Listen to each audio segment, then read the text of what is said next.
Children, next we are going to learn about heat capacity. What is meant by heat capacity? See, when heat is supplied to a system having some gas in a container, what happens? The molecules in the system, it absorb the heat. So, inside the system, the kinetic energy get increased.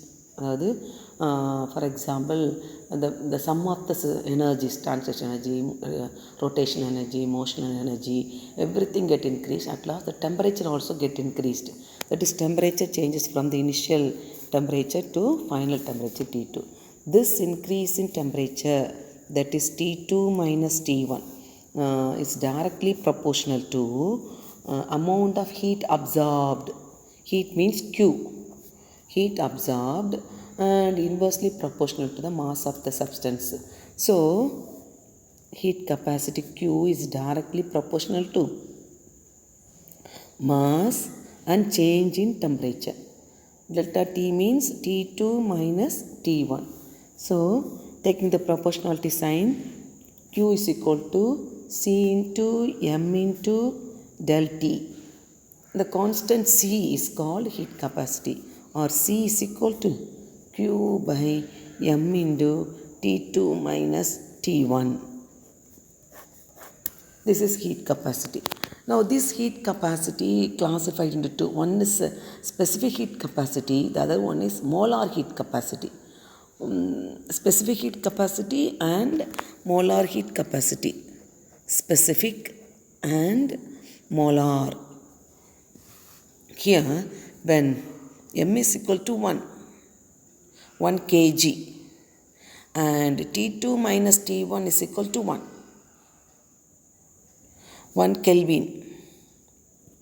So, that heat capacity, so C is equal to Q by M means 1 kg into T2 minus T1. T2 minus T1 is also 1.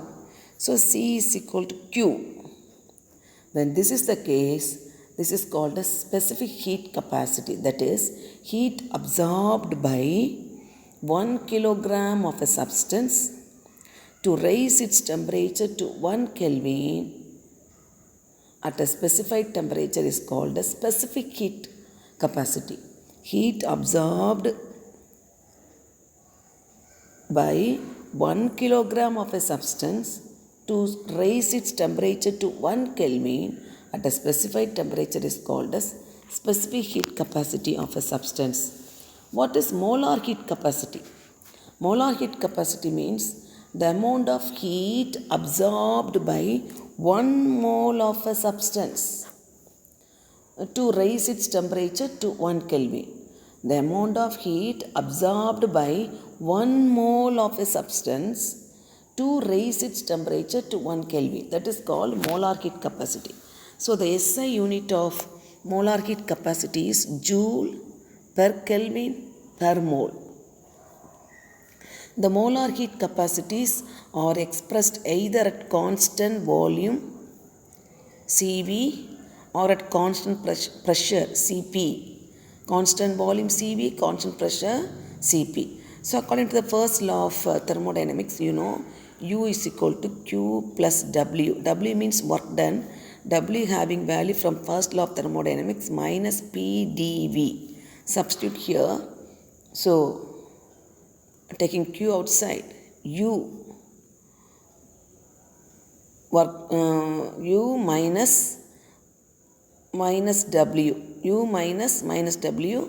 The value substitute here, so it becomes plus. So, U plus P dV. U plus P dV. Q is equal to U plus P dV. So, differentiate this reaction with respect to temperature at constant volume. That is, dV is equal to 0. So, 0 into P, this goes off. So, remaining Q is equal to U.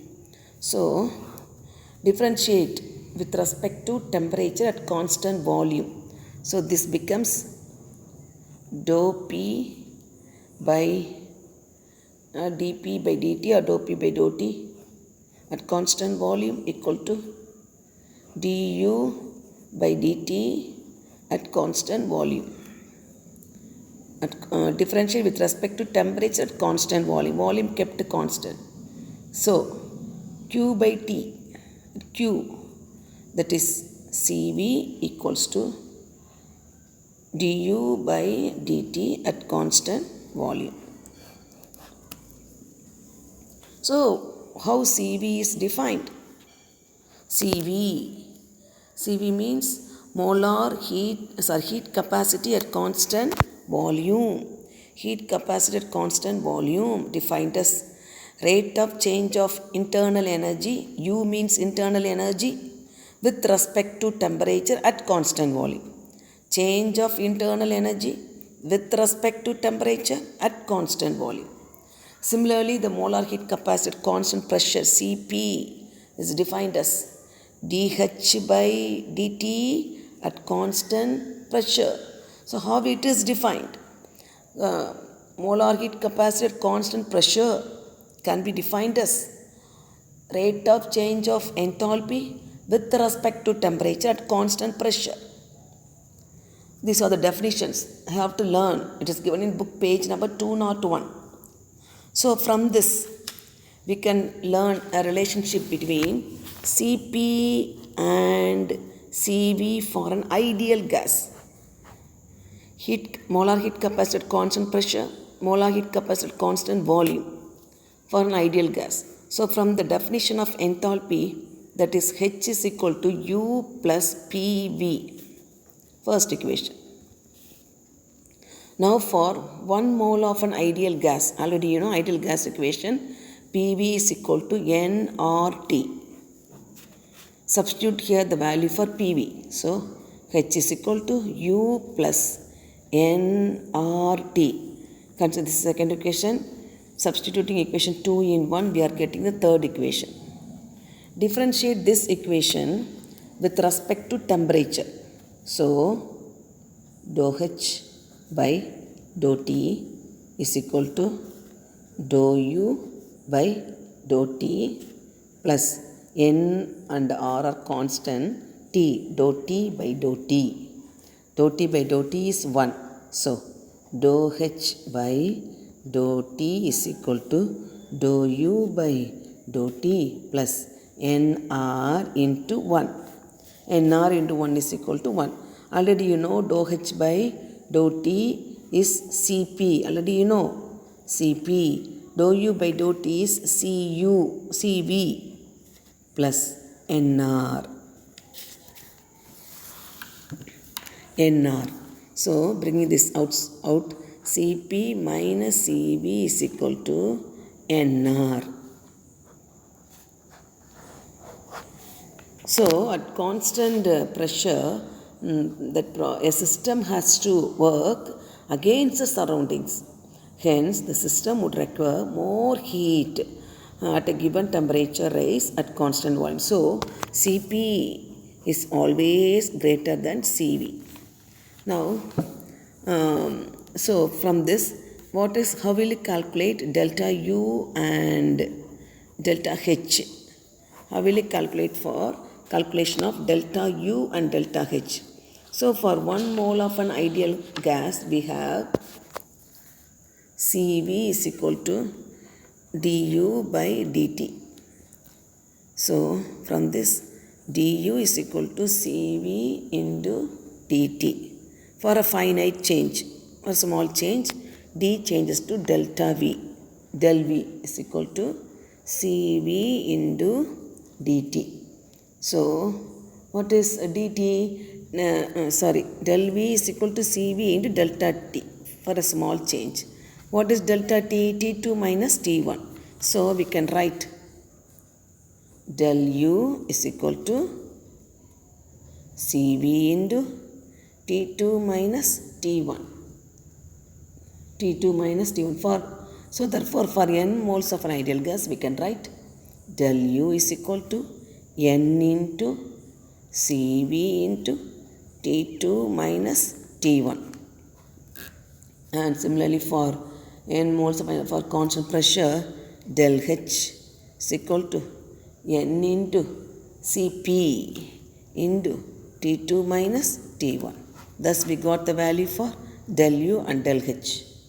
So based upon this, we are going to do one problem.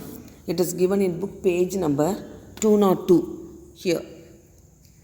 Calculate the volume of del U and del H on heating 128.0 gram of oxygen from 0 degrees Celsius to 100 degrees Celsius.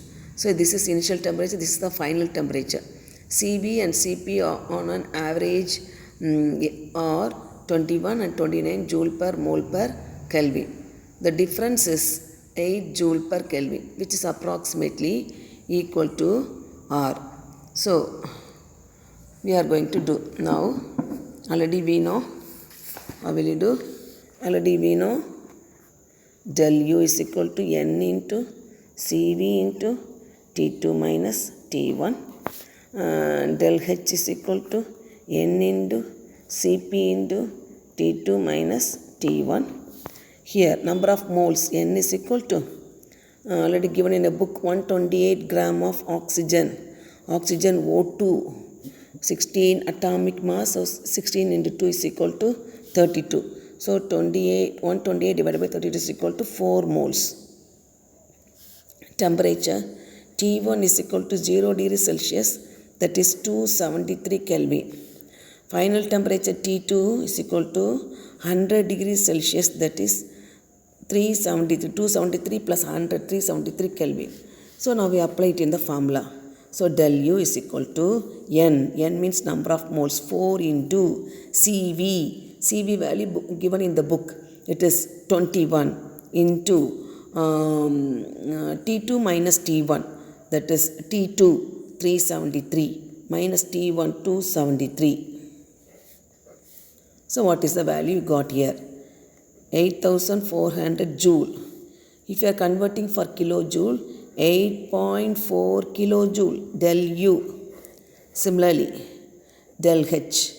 Del H means number of moles, 4 into Cp. Cp value given in the book 229 into T2 373 minus T1 273. So we are getting the value 11,600 joule. If you are converting it to kilojoule, 11.6 kilojoule del H. So one evaluate problem given in a book. Can try children this one.